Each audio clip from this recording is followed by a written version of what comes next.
Hello mga kasari! Ayan, welcome ulit dito sa ating Facebook page. So, medyo matagal din akong di nakakapag-vlog. So, ngayon itry natin mag-vlog ulit pag di tayo busy. So, ito lang naman yung ganap namin ngayong araw. Ngayon ay September 25.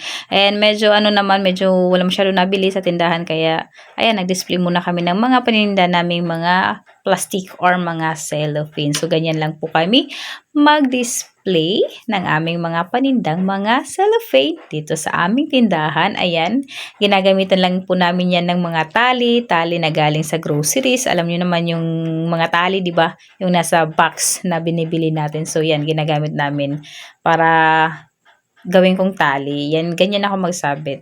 Okay na yan, basta naisabit na natin at nakita ng mga tomer. So, okay na yan. So, yan, pagkatapos namin mag-display, ayan, may umorder naman sa akin. So, through chat po siya umorder. At, ayan, i-prepare ko na po ang kanyang mga order at ihahatid na rin namin kasi ipapadeliver na lang daw yung mga order niya kasi wala nga siya mautusan. Kaya kami na yung maghahatid.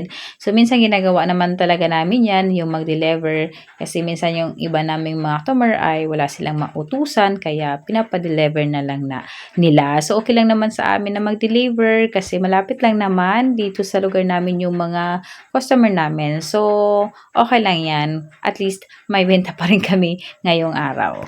Ayan, so ito na nga yung mga in-order niya. Tapos ko na i-prepare. So, lalabas na tayo para i-deliver natin at sasama ako para makapag-vlog na rin tayo sa labas at makita nyo rin yung labas namin. Okay, so makakapasyal din ako kasi mayroon kami i-deliver ngayong araw. Ayan, so yun mga kasari, so lalabas na tayo sa tindahan kasi i-deliver na natin at ayan nga yung itsura ng labas namin. Tapos, syempre, ayan yung aming service pag kami ay nagde-deliver, single na motor. Ayan, so okay pa naman yan. Kayang-kaya pa niya mag-deliver. Ayan ang motor namin. And, ayan, di ba nakapag-vlog tayo dito sa labas? Pero, hanggang dito lang yung vlog natin. Hindi ko na pahabain guys, hindi ko na kayo isasama doon sa tindahan na aking de-deliveran. So, ayan, thank you for watching. Bye-bye!